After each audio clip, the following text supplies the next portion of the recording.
Bonjour mes chers enseignés, j'espère vous retrouver en pleine forme. Aujourd'hui, dans cette séance, je vais partager un exercice concernant la droite dans le plan. Bien sûr, cet exercice concerne les étudiants du tronc commun BIOF.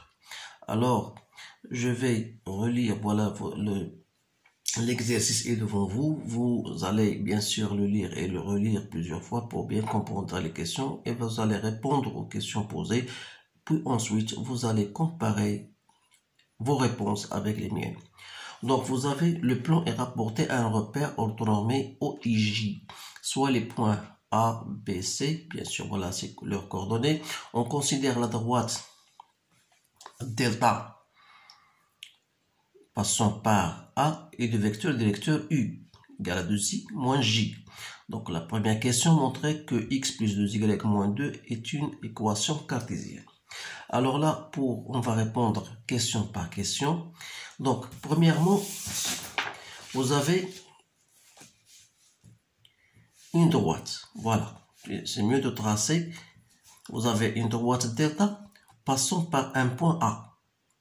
Alors, le vecteur directeur U égale 2i moins j. On peut l'écrire comme ça. Bien sûr, ses coordonnées sont 2 et moins 1. Ça veut dire que delta est orienté par ce vecteur U. Alors, si je considère un point quelconque M appartenant à delta, alors je vois que AM et U sont parallèles. Autrement dit, donc le déterminant de AM U égale à 0. Ça veut dire quoi? Ça veut dire que x plus 4, y moins 3, 2 moins 1 égale à 0. Bien sûr, les coordonnées de A, vous avez les coordonnées de A, donc il va se remplacer. Ça veut dire donc moins x, moins y, moins 2y plus 6 égale à 0. Ou bien, c'est-à-dire, je multiplie par moins 1, donc ça va me donner x plus 2y moins 2 égale à 0. Donc vous remarquez bien que c'était bien l'équation de la droite delta. Voilà, c'est bien ça. Maintenant, ça c'est la question A. La question B, on vous dit déterminer une représentation paramétrique de la droite delta. Alors c'est toujours la même chose. Après cette figure-là, donc si un point M appartenant à delta, alors on aura AM égale à TU, bien sûr T appartenant à R. Dans ce cas-là, on aura x moins les coordonnées de A, donc ça veut dire que x, y égale.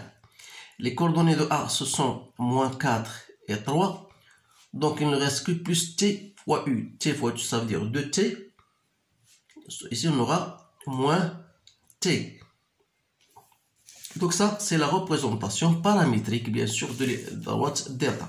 C'est en déduire à la pente de delta. Donc, la pente de delta, bien sûr, on a delta, donc il est parallèle à U. C'est-à-dire que il y a d'autres méthodes, il y a plusieurs méthodes, mais la plus simple, je considère que 2y, d'après l'équation de delta, 2y égale quoi? Égale à 2 moins x. Ça veut dire que y égale à moins 1 demi x plus 1. Dans ce cas-là, A c'est quoi? C'est moins 1 demi.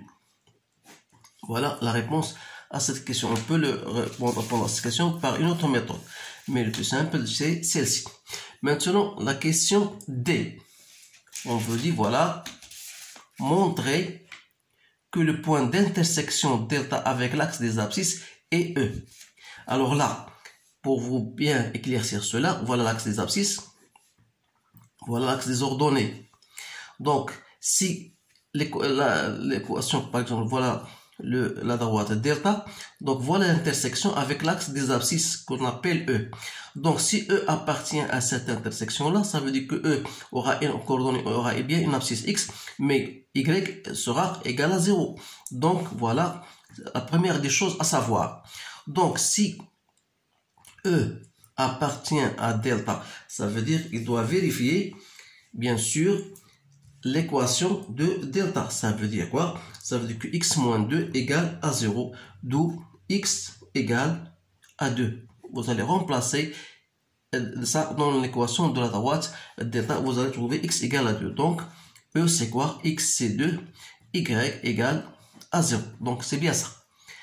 La question E. Montrer est-ce que le point C appartient à delta.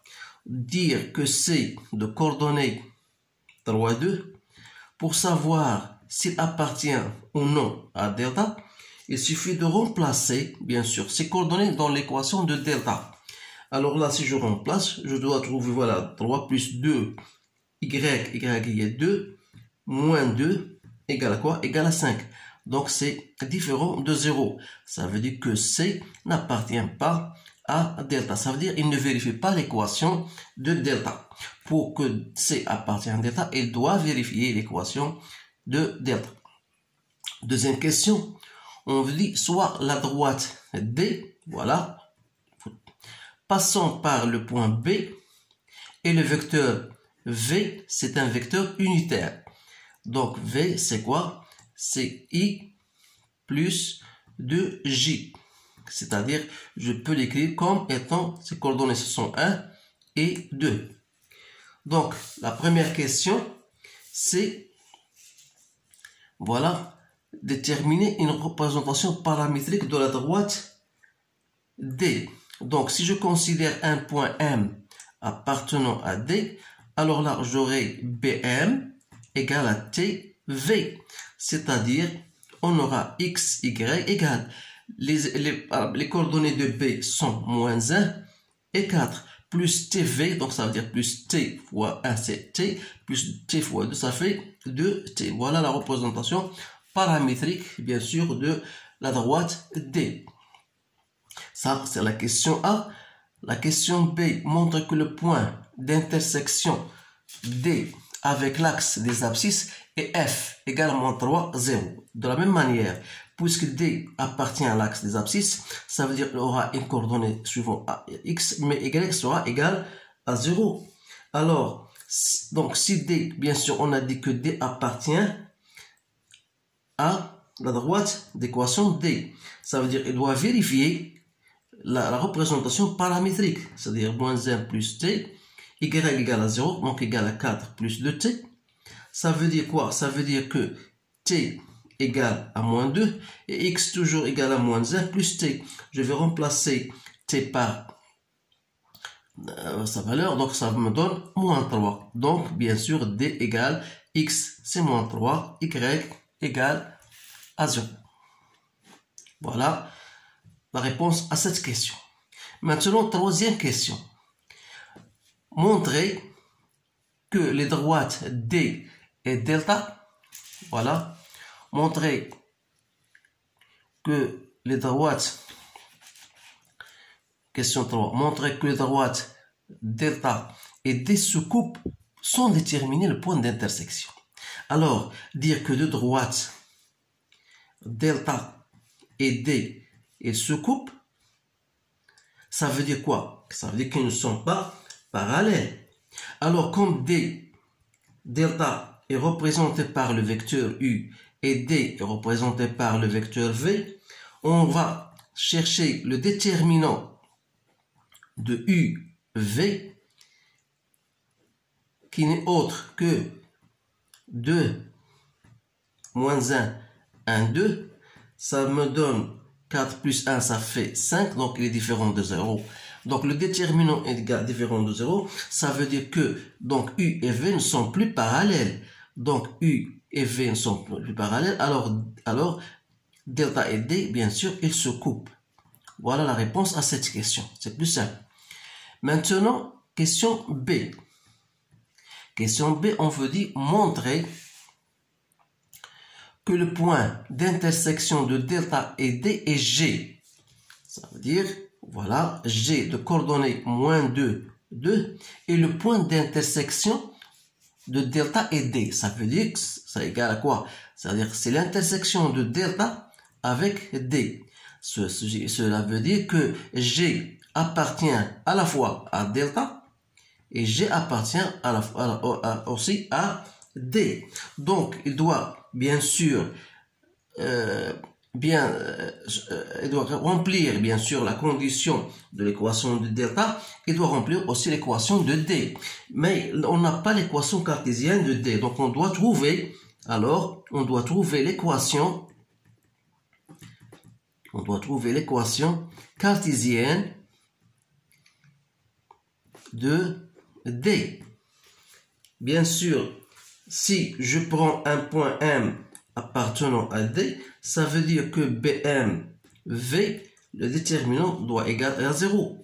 Ça veut dire que x plus 1, y moins k, 1, 2 égale à 0, d'où on aura l'équation de D. Vous allez trouver 2x moins y plus 6 égale à 0. Ça, l'équation cartésienne de D. Alors là, une fois j'ai trouvé l'équation cartésienne de D, on dit que G appartient à delta et D, ça veut dire qu'il doit remplir les deux conditions suivantes.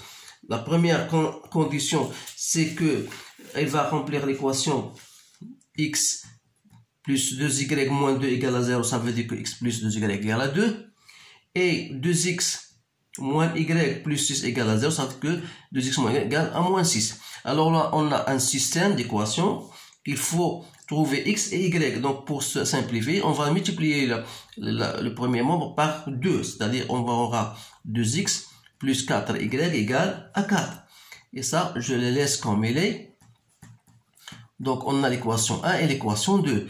Donc, 1 plus 2 ou bien 1 moins 2, ça va me donner quoi? Ça va me donner 5y égale à 10 et x plus 2y égale à 2. Donc, y égale à 2 et x finalement, je la trouve égale à moins 2. Je la remplace, je la trouve à partir de la seconde équation.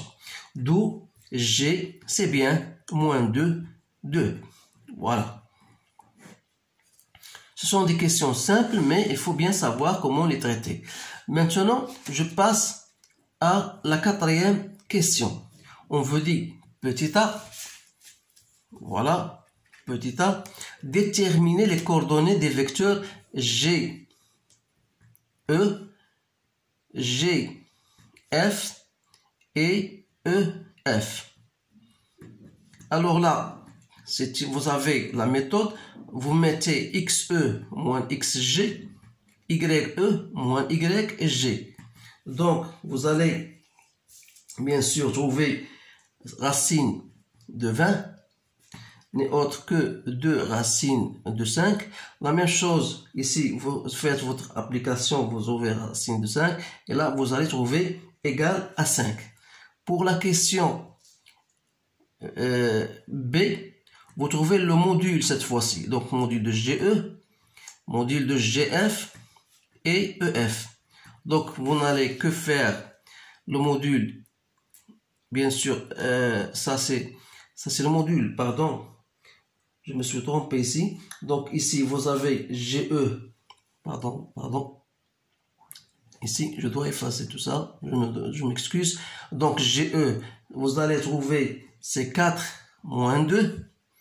GF, j'ai trouvé moins 1, 2. Vous appliquez toujours cette relation-là. Et EF, j'ai trouvé moins 5, 0.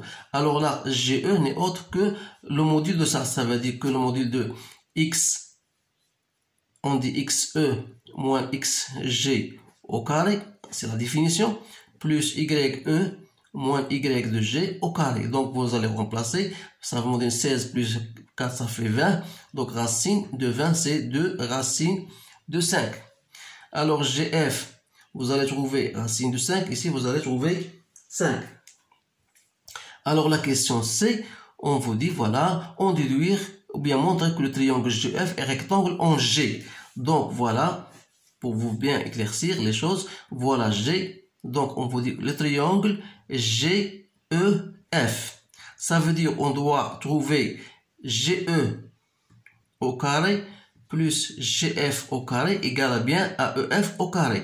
Donc, il suffit de vérifier, bien sûr. On a GE au carré plus GF au carré.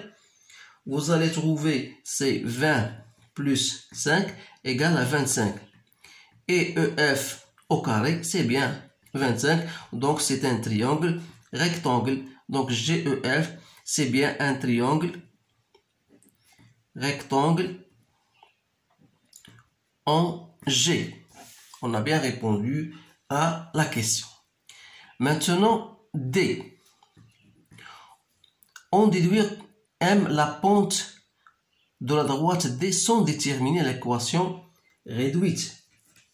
Alors là, qu'est-ce qu'on a? On a dit que la droite d'équation D et la droite d'équation delta, elles se coupent en un point G. La première des choses. Deuxième, on a dit que F est un point appartenant à D. On a dit que E appartient à delta. Alors là, la première, on a dit que GEF est un triangle rectangle en G. Ça veut dire, voilà. Donc, si les rectangles en G, ça veut dire quoi? Ça veut dire que, bien sûr, que D est perpendiculaire à delta. Donc, s'il est perpendiculaire à delta, ça veut dire que la pente de D fois la pente de delta qui est égale à A, bien sûr, égale à moins 1. Alors, donc, ce cas, la pente M, c'est quoi? C'est moins 1 sur A. Donc, c'est moins 1 sur moins 1,5. Donc, c'est bien 2. Voilà la réponse à cette question. Mais il faut bien la comprendre. Maintenant, déterminer l'équation réduite de la droite D. Donc, il y a plusieurs méthodes, mais la plus simple, je vais considérer comme D d'équation Y égale à MX plus P. Alors, M, c'est déjà égal à 2 plus P. Donc, il me reste à déterminer P. Alors, je sais que B appartient à D. Alors là, B sera égal à 2X B plus B, soit 2 fois moins 1 plus B égale YB égale 4. Ça veut dire que B égale à 6. D'où l'équation de D n'est autre que, voilà, c'est 2X moins Y plus 6 égale à 0. Voilà, ou bien on dit Y égale à 2X plus P. Donc P c'est 6. C'est bien ça. Il y a autre méthode. Il y a autre méthode, bien sûr. Ça, c'est pour... Donc, il y a autre méthode. Sachant que BM, bien sûr, et V sont collinières. Alors là, le déterminant égal à 0. Donc, ça veut dire que X plus 1, Y moins 4, 1, 2, c'est égal à 0. D'où l'équation 2X moins Y plus 6 égale à 0. Vous trouvez toujours le même résultat. Maintenant, je passe à la cinquième question. A, on vous dit démontrer que les vecteurs A et B sont collinières. Alors, je cherche d'abord AB, je trouve égal à 3, 1. Et je cherche FC, ce sont les coordonnées de C, moins les coordonnées de... Vous avez bien sûr la formule, comment on trouve. Donc, c'est 6, 2. Donc, qu'est-ce qu'on remarque?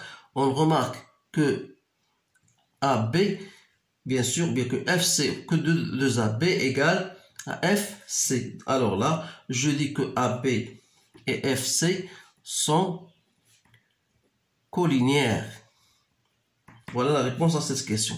Et la question B, montrer que le quadrilatère AB, ce n'est pas un parallélogramme. Alors là, s'il s'agit d'un parallélogramme, c'est-à-dire on aura ABCF, on devra avoir, on a AF, il est parallèle à FC, mais il suffit de trouver est-ce que AF égale à BC. Donc AF égale à 1 moins 3 et BC égale à 4 moins 2. C'est-à-dire que AF il est différent de BC en module. Alors là, ça veut dire que ABCF n'est pas un parallélogramme. Voilà la réponse à cette question. Donc voilà, c'est tout ce qu'il y a dans cet exercice-là. Je trouve que c'est un exercice qui rassemble toutes les questions qu'on doit vous poser dans vos contrôles. Alors essayez de bien le faire et le refaire pour que vous puissiez maîtriser toutes les données et les notions que vous avez déjà vues en cours. Alors il ne me reste qu'à vous remercier et à vous dire à bientôt.